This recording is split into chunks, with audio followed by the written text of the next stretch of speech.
Bien, muchachos, acumuladores y baterías. Los componentes de una instalación van a ser los acumuladores, reguladores de carga, convertidores, convertidores de red y otros elementos. En una instalación autónoma de una mini central como esta, se consta de los paneles fotovoltaicos, estos ya dependiendo de las posibilidades que se tengan de adquisición, pueden ser monocromáticos. Tenemos el sistema de regulación y control.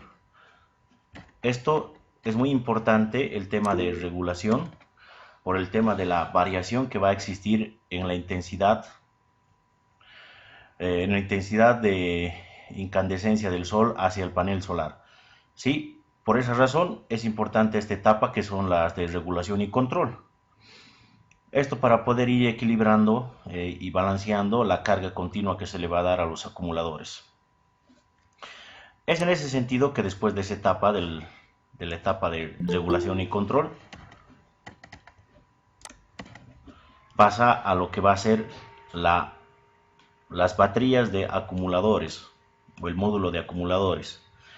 Posteriormente, la siguiente etapa es utilizar un convertidor o inversor de corriente continua a corriente alterna. Y de ahí se hace la repartición a toda la instalación dependiente de 220 voltios. Es así esta estructura que se va repitiendo en todas las instalaciones de generadores fotovoltaicos. Aquí pueden observar, aquí tenemos un panel solar, este es nuestro acumulador, tenemos nuestro regulador y los cables de conexión. Se van a dar cuenta que tanto los acumuladores que se usan en las centrales fotoeléctricas son similares a los acumuladores que se usan en los famosos UPS. ¿Sí? Como pueden observar, los acumuladores son un cúmulo de baterías que van conectándose entre sí. Dependiendo si se requiere más corriente o más voltaje, se hace una conexión o bien en serie o bien en paralelo. Este también es otro cúmulo de baterías, de acumuladores, que posteriormente elevan su energía a un inversor y el inversor es el encargado de poder hacer la distribución a toda la instalación donde se va a repartir la energía eléctrica. Ahora, las características de la batería que debería tener van a estar en funciones a la necesidad y a qué propósito va a estar destinado la batería. Por lo tanto, la batería debería tener formas de almacenamiento de energía, tendría que tener definiciones y parámetros de capacidad, tendría que tener posibilidad de conexión entre baterías, funcionamiento interno, profundidad de descarga, tener una autodescarga, un ciclo de carga y descarga, una influencia de la temperatura, el efecto memoria, el rendimiento, la duración y por supuesto se tiene que realizar un dimensionamiento de las baterías. Los acumuladores, ¿qué son los acumuladores? Los acumuladores son aquellos que suministran una potencia instantánea superior a la que el campo de paneles solares podría generar. El acumulador mantiene un nivel de tensión estable del nivel de radiación. ¿Sí? Es por eso que les anticipaba que en el sistema de generación fotovoltaica se usan acumuladores. Y vamos a ver más adelante la diferencia entre las baterías. Los tipos de batería que son los más comerciales son los famosos níquel-cadmio. Estas son las famosas baterías secas que tienen la particularidad de ser caras, pero ofrecen una excelente fiabilidad y resistencia. Lo bueno de estas baterías es que tienen capacidades de carga y descarga hasta un 90% y aguantan temperaturas bajas, eso es lo ideal. Han debido ver que en el mercado las baterías que ahora se están poniendo de moda son estas famosas baterías secas, ya no llevan la famosa agua destilada, ¿no es cierto? Esto las hace más duraderas y más estables a comparación del otro tipo de baterías que son las del tipo plomo ácido, que son más económicas, pero que son aptos para servicios semicontinuos o intermitentes, que tienen capacidades de descarga del 30%. Más adelante vamos a ver a qué tipo de comercio se va específicamente cada una de estas baterías. Pero viendo esta comparación que estamos haciendo entre la de níquel cadmio y la de plomo ácido, el uso que le vamos a dar tendría que ver más con las baterías secas. En las baterías lo que importa es el valor de la tensión al campo de paneles. Por ejemplo, la batería de 12 voltios con una variación de más o menos 1 voltio o más o menos 2 voltios para un panel de 36 celdas tendría que tener una tensión de 12 voltios para generar la acumulación en lo que va a ser las celdas internas que va a tener. Las pérdidas de potencia tienen que ser más o menos un 10% de la tensión nominal que se va a ingresar. Por ejemplo, si la capacidad de carga de este panel solar es de 17 voltios, tendríamos que tener un máximo de pérdida de 1.7 para poder hacer la carga. Y según las especificaciones de esta batería, puedes tener la variación del más menos 1, ¿sí? Entonces estaríamos dentro con el 1.7%, del 1.7 voltios, estaríamos dentro de este rango, del más menos 1 a los 2 voltios que se necesitarían para poder tener una carga en la batería. Y una vez más, vemos esta gráfica que hemos analizado en la anterior clase, donde vemos la relación que existe entre el voltaje el vacío y la corriente en el cortocircuito. Para realizar la carga desde el panel hacia los acumuladores, se tiene que tener una ganancia B para poder establecer ese rango de carga. Vamos a ver cómo se llega a eso. Las formas de almacenamiento de la energía van realizados por parte de baterías o acumuladores estacionarios. ¿Por qué se le llama estacionarios? Porque suelen estar en una posición fija y están destinados para producir una corriente permanente o esporádica baja y nunca para grandes corrientes en breves periodos de tiempo. Son las más utilizadas en las instalaciones fotovoltaicas. A ver, vamos a hacer una comparación entre este tipo de acumuladores que se hace referencia a los de níquel cadmio, que son las baterías secas, que tienen un rendimiento mucho mayor en el sentido de tener un 90% que las baterías que convencionalmente utilizamos. Cuando ustedes hacen el uso de estas baterías que tienen que tener ácido y plomo, son utilizados para dar arranques instantáneos. En los automóviles lo que hacen es darle el arranque, e inmediatamente empieza a girar el motor, se activa el sistema de carga a través del alternador para reabastecer esa descarga que ha sufrido la batería durante el instante de arranque. Mientras que estas otras baterías, que son las baterías secas, generalmente están destinadas para suministrar corriente de forma permanente o de forma esporádica, pero que no tienen esa necesidad de entregar toda la corriente que tienen en el momento de entregar su carga. Claro ejemplo son los famosos UPS. Los UPS son acumuladores que se conectan a la red de energía que se usa para precautelar el bienestar de equipos que son muy sofisticados o muy caros.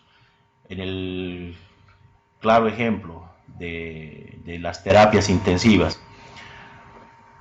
cuando se produce un corte de energía, el UPS llega a abastecer a través de los acumuladores y una etapa inversora a todo lo que es el sistema de terapia intensiva hasta que se pueda realizar el correcto apagado de las máquinas antes de que esto se llegue a cortar esporádicamente. Un corte esporádico en ese tipo de máquinas puede causar la muerte del paciente o simplemente puede puede dañar y arruinar el equipo, y esos equipos son muy caros, por lo tanto se colocan los famosos UPS. Entonces lo que hacen los UPS es tener internamente un cúmulo de baterías de níquel cadmio que van entregando toda la energía que han ido acumulando hasta que se queden completamente vacías, ¿sí? A diferencia de las baterías que son de plomo con ácido, que necesitan que constantemente, ni bien descarguen, necesitan la carga. Las baterías o acumuladores de arranque que les mencionaba, las baterías del automóvil, estas proporcionan gran intensidad pero en pocos segundos. La construcción es especial por estas grandes corrientes que tienen que entregar en el momento de arranque, y las placas de los electrodos son más gruesas que las de las baterías de las estacionarias. Obviamente, estas son de menor duración. Ustedes saben que en este tiempo las baterías que están ofreciendo las de níquel cadmio son más o menos con una duración de 4 años, mientras que estas de plomo y ácido más o menos te duran un año, es lo que te garantiza el proveedor, y el segundo año ya, pues si le has cuidado bien a la batería, te rinde. Y como que estas baterías de plomo con ácido, sí, normalmente duran 2 años, a diferencia de las otras. Ahora, ¿qué parámetros son las que identifican a las baterías y los acumuladores? ¿Sí? La asociación de varios acumuladores conectados bien en serie, bien en paralelo, combinados para dar una tensión de salida y la capacidad de almacenamiento deseadas, necesitan estar establecidos en dos parámetros. La capacidad, que está establecido en amperios hora, y la tensión de salida. Vamos a ver a qué se refieren estos dos parámetros. La capacidad de una batería es la cantidad de electricidad que puede entregar cuando se descarga antes de que su tensión disminuya por debajo de un nivel mínimo. ¿Sí? Esto hace referencia a que las baterías, por ejemplo, las baterías las que son las baterías líquidas, le vamos a llamar así a las de plomo y ácido, tienen un nivel mínimo para poder entregar toda la carga que tienen, pero cuando ustedes van a testear y el auto no enciende, van a ver que tienen un valor de voltaje de 11, 11.5, cercano al 12, ¿sí? Entonces, la ventaja de esos dispositivos, de esas baterías, es que pueden tener una reacción rápida, pero una reacción rápida en un tiempo duradero de carga. Mientras que las baterías secas tienen la ventaja de poder entregar hasta el mínimo de tensión que se vaya acumulando en ellas, y de fácil reacción para poder volver a estar en su estado de funcionamiento. Esa es una de las grandes diferencias que más adelante vamos a ver entre esas dos baterías en cuanto a la disposición a las cargas. La simbología que se usa de la capacidad de cúmulo de las baterías está con la letra C, que no se tiene que confundir con la corriente, sino es la capacidad de carga, que se expresa en amperios hora. La capacidad de una batería varía según el régimen de descarga. Aumenta a medida que la descarga es más lenta y disminuye cuando esta es más rápida. Por esta razón, el valor de carga debe venir referenciado con el tiempo de descarga. Es por esa razón que te da la cantidad de amperios por hora que puede descargarse. Ahora, esta es la curva característica que tienen que tomar en cuenta en cuanto a los acumuladores y las baterías. Si se considera la cantidad de horas respecto al porcentaje de la capacidad nominal que éstas tienen, van a coincidir en que cuando una batería llega a entregar completamente toda la carga que tiene hasta quedarse agotada, necesita un tiempo aproximado de 20 horas más o menos hasta alcanzar el 100% de su capacidad. ¿sí? Si es de 70 amperios hora, necesita más o menos 20 horas para poder reaccionar y poder llegar a acumular esos 70 amperios hora. Pero ¿qué pasa si a un acumulador lo mantienes constantemente energizado, más allá del tiempo requerido para que éste pueda reaccionar y pueda estar al 100% de su capacidad? Como pueden observar, la capacidad de carga va aumentando, ¿sí? Hasta el tal grado de llegar a un máximo de 160% de su capacidad máxima. En, en esas dos baterías, en las baterías secas y en las baterías líquidas, existe esta gran diferencia de tener la facilidad de poder someter a periodos largos de tensión de carga, como es el caso de las baterías secas, sin tener efectos secundarios como la explosión de las baterías o el deterioro de esas baterías, ¿sí? A diferencia de las baterías líquidas. Las baterías líquidas no pueden estar expuestas a más del tiempo establecido para que ellas vuelvan a estar, hasta que ellas puedan estar completamente cargadas. Si tú expones una batería a una carga excesiva por encima del tiempo establecido, estas pueden incluso reventar, ¿sí? Es por esa razón que para el tema de sistemas fotovoltaicos se usan más las baterías secas. Las conexiones entre baterías van a estar en función de las características de la instalación. Esto va a depender de qué tipo de cargas vas a usar, si vas a usar simplemente la tensión de 12 voltios para todo tu sistema o la tensión de 220 en sistema de corriente alterna.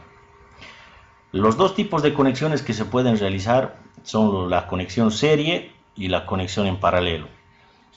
La diferencia entre ambos es que si tú acumulas o si tú juntas 3 acumuladores, por ejemplo en este caso de plomo ácido, de 90 amperios hora y de 2.1 voltios, si se conectan en serie se puede obtener un voltaje de 6.3 y un total de 90 amperios por hora. Y esta conexión tiene mucha relación en lo que ustedes ya conocen en cuanto a lo que son las leyes de Kirchhoff, ¿no? En cuestiones del comportamiento de la corriente y el voltaje en los circuitos serie. En los circuitos serie, la ley de la ley de Kirchhoff indica que la corriente es constante en todo el circuito, en este caso 90 amperios, pero la cantidad de voltaje se divide entre la cantidad de cargas que están conectadas. En este caso, como son generadores y están conectados en serie, cada uno produce 2.1, la sumatoria de los tres te daría 6.3. Ese sería el comportamiento en una conexión en serie. El comportamiento en la conexión entre baterías en paralelo tendría el comportamiento inverso. En este caso se mantendría constante el voltaje mientras que la corriente se va sumando. Como son generadores, cada una de esas baterías va a sumar la corriente que tiene como capacidad máxima para dar un total de 270 amperios, que corresponde a los 90 amperios de cada uno, sumados para entregar al servicio, pero con el voltaje constante de 2.1 voltios. Dependiendo del tipo de sistema que vas a instalar, vas a necesitar una conexión serie o una conexión en paralelo. Por ejemplo, las baterías de plomo se componen de vasos de 2 voltios. Han debido ver que las baterías que son las líquidas tienen varias celdas, ¿no? De 10, 12 celdas. Y cada una de esas celdas tiene un ánodo y un cátodo, ¿sí? Ese ánodo y ese cátodo no son más que la polaridad positiva y la polaridad negativa. Cada uno de esos es compuesto por un material diferente. Es por esa razón que internamente todas las placas que están en esas baterías líquidas están conectadas en serie. Como ustedes pueden ver aquí, si nosotros juntamos la placa de plomo que produce 2 voltios, la conectamos en serie con otra placa de 2 voltios, con otra placa de 2, de 2, de 2, de 2, en una celda tendríamos 12 voltios de voltaje con una corriente de 900 amperios hora.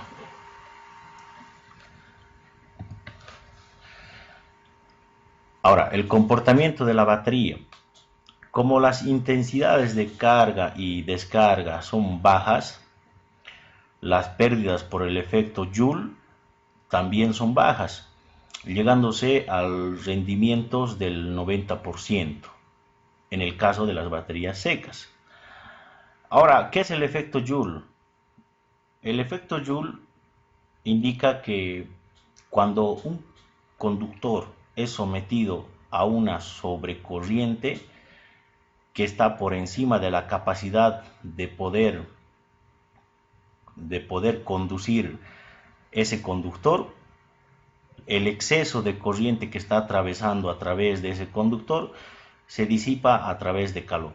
A eso hace referencia el efecto Joule. Pero en este caso no corresponde mucho al caso del tipo de comportamiento que estamos analizando, ya que las cargas y descargas que va a tener el sistema de los acumuladores va a ser de tipo lento, de bajo impacto, a diferencia del uso que se le da en los automóviles, por ejemplo. Han debido ver que en los automóviles la batería que está conectado a través de un cable grueso al motor de arranque es porque en el momento de arranque fácilmente se van los 70 amperios por ese conductor. Y si hacemos una relación entre el consumo de ducha, que es 25 amperios, nosotros conectamos un cable número 10, que es relativamente grueso.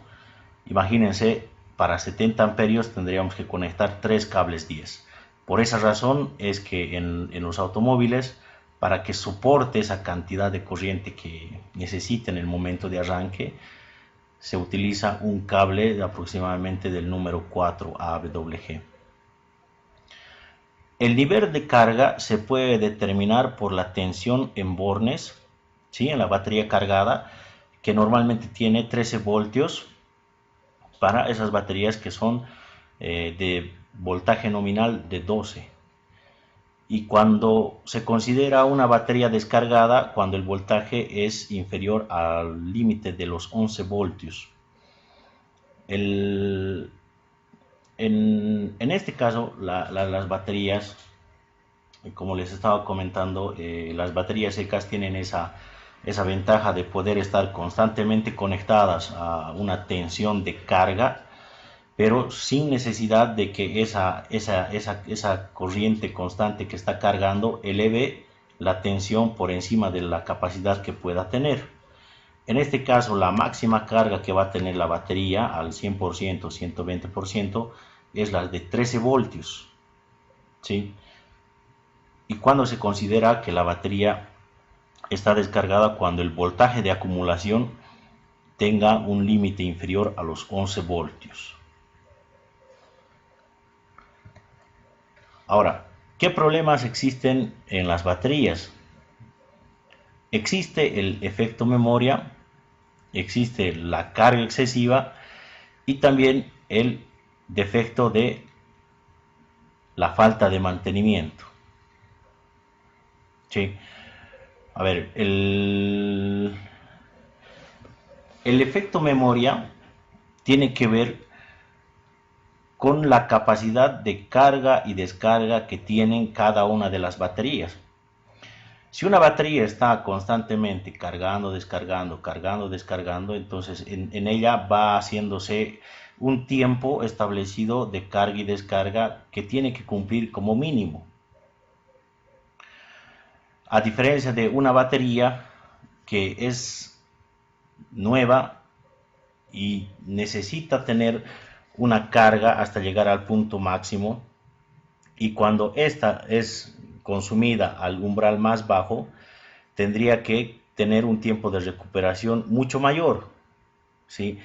Cuesta más tiempo hacer reaccionar una batería que es nueva y ha sufrido una descarga excesiva a una batería que ya tiene ese tipo de funcionamiento de carga y descarga.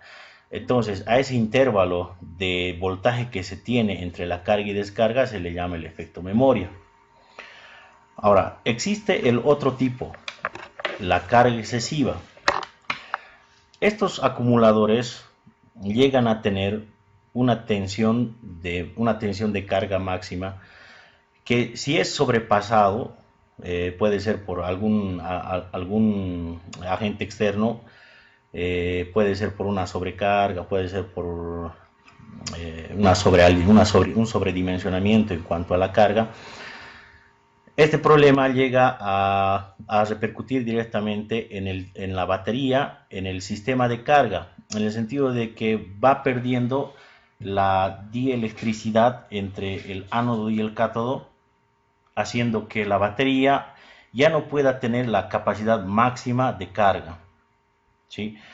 Entonces, este tipo de baterías tienen el defecto de haber sufrido una carga excesiva y de no poder retener la cantidad de voltaje según a la cantidad del amperaje por hora que debería suministrar. Entonces, eso se debe a la carga excesiva del voltaje que se le da. Eso normalmente pasa en las baterías las baterías líquidas. Y el último problema que existe es la falta de mantenimiento. En la falta de mantenimiento se tiene que considerar el hecho de mantener las baterías en funcionamiento. Por ejemplo, en algunos casos que me ha tocado arreglar, específicamente en los UPS, es que algunas veces los dueños, el usuario, se compra un UPS y lo instala a su equipo. Y durante el año que ha usado el equipo, nunca ha habido un cortocircuito, nunca ha habido una falla de tensión, nunca ha habido una falta de alimentación en energía. Entonces, después de un tiempo, si la batería no ha sufrido la descarga, por más que sea nueva, tiene problemas en el momento de recargarse. ¿Esto por qué? Las baterías están diseñadas para que puedan hacer la carga y descarga. Ese es el trabajo que realizan. Pero si una batería no hace ese trabajo de cargar y descargar, puede llegar a malograrse, ya que el funcionamiento de estas es ese tipo de carga y descarga en la entrega de energía. Entonces, como parte del mantenimiento que ustedes van a realizar en las baterías, es necesario controlar el tiempo de carga y el tiempo de descarga. Si instalan un equipo, tienen que volver después de un tiempo y ver en cuánto tiempo está entregando toda la tensión que tiene que suministrar. Esos son los problemas que hay que considerar. Y dentro de las especificaciones técnicas, lo más importante es saber qué tipo de batería van a adquirir, la tensión nominal de acuerdo a las cargas que van a estar conectadas, las dimensiones de acuerdo al espacio que van a tener y el peso. La capacidad de carga normalmente están entre 20, 50 y 100 horas, 100 amperios hora, con sus correspondientes tensiones de corte. El rango de temperatura de funcionamiento también es importante, la profundidad máxima de descarga a la cual pueden ser sometidos y el valor de autodescarga. El ciclaje máximo diario permitido, o sea, la cantidad de veces que pueden cargarse, descargarse, cargarse y descargarse por día.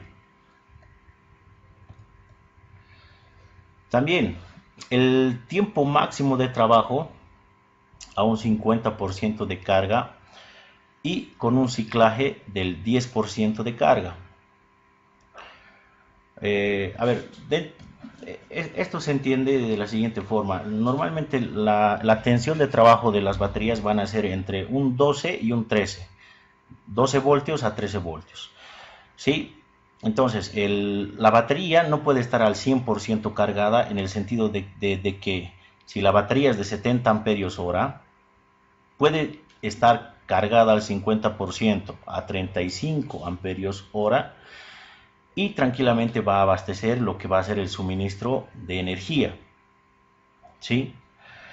Pero se debería contemplar un tiempo, un ciclo entre carga, descarga, entre carga y descarga del 10%. Esto para que la batería esté correctamente mantenido y pueda entregar la capacidad necesaria aún teniendo el 50% de trabajo. También se necesita tener el rendimiento de carga, la variación de la capacidad con la temperatura, los voltajes finales en función del régimen de descarga, el voltaje máximo de carga en función de la temperatura y del régimen de carga, la temperatura de congelación y la densidad en funcionamiento del estado de carga. Son especificaciones técnicas que te llegan en su manual al adquirir las baterías.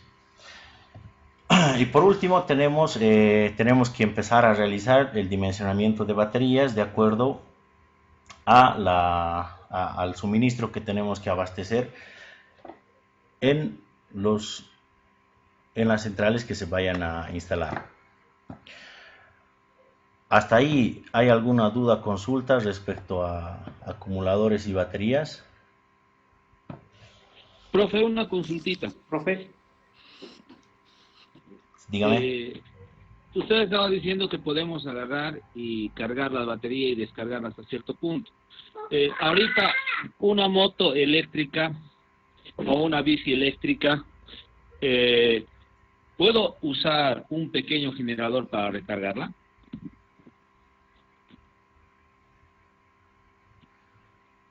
Claro, claro.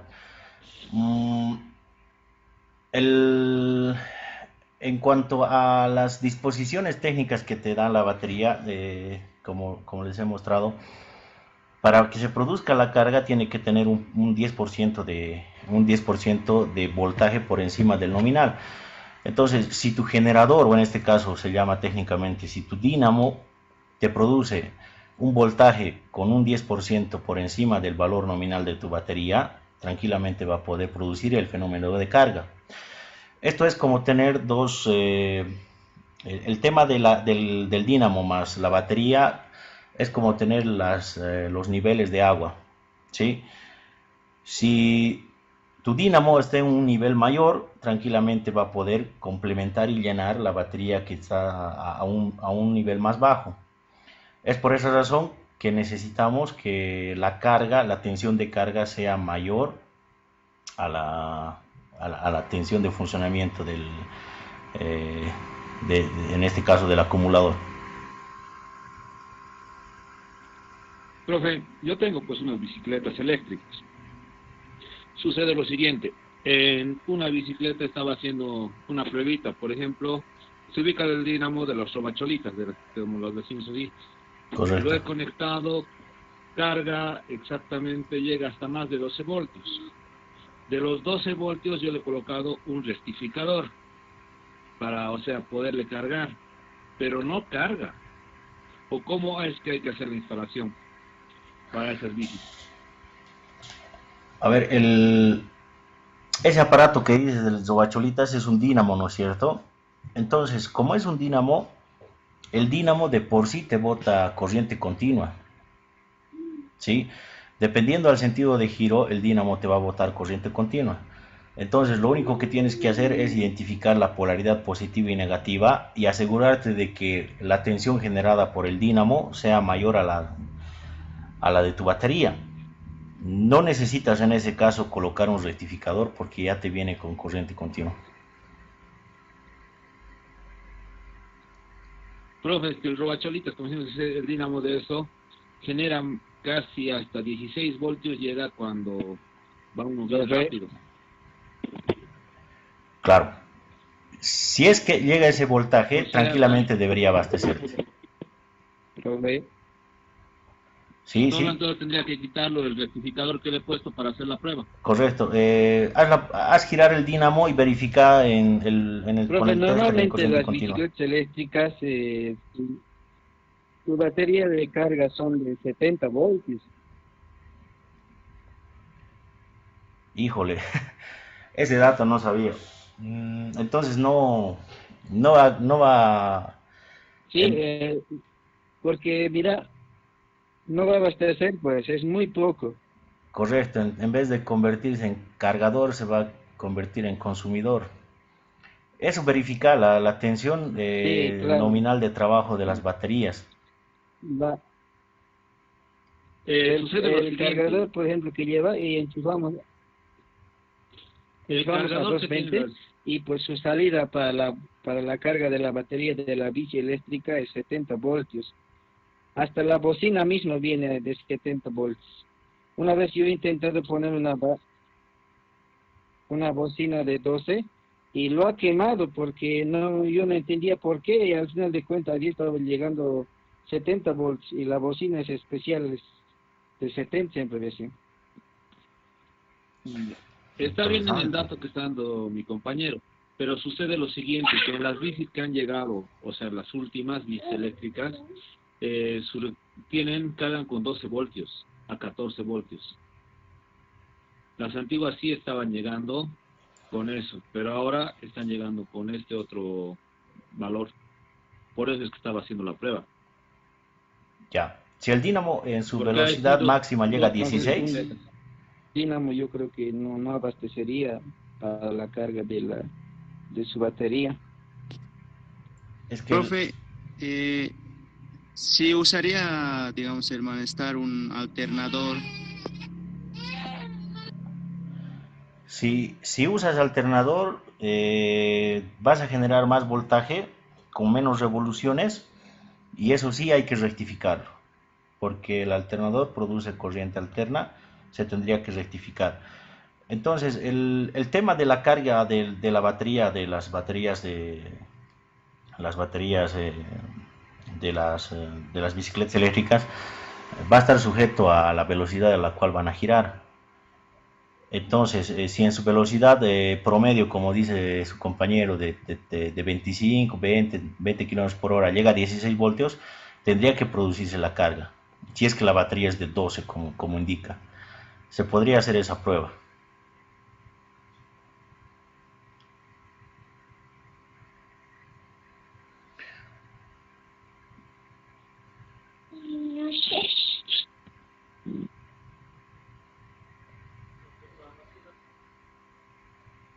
¿Alguna duda más, jóvenes?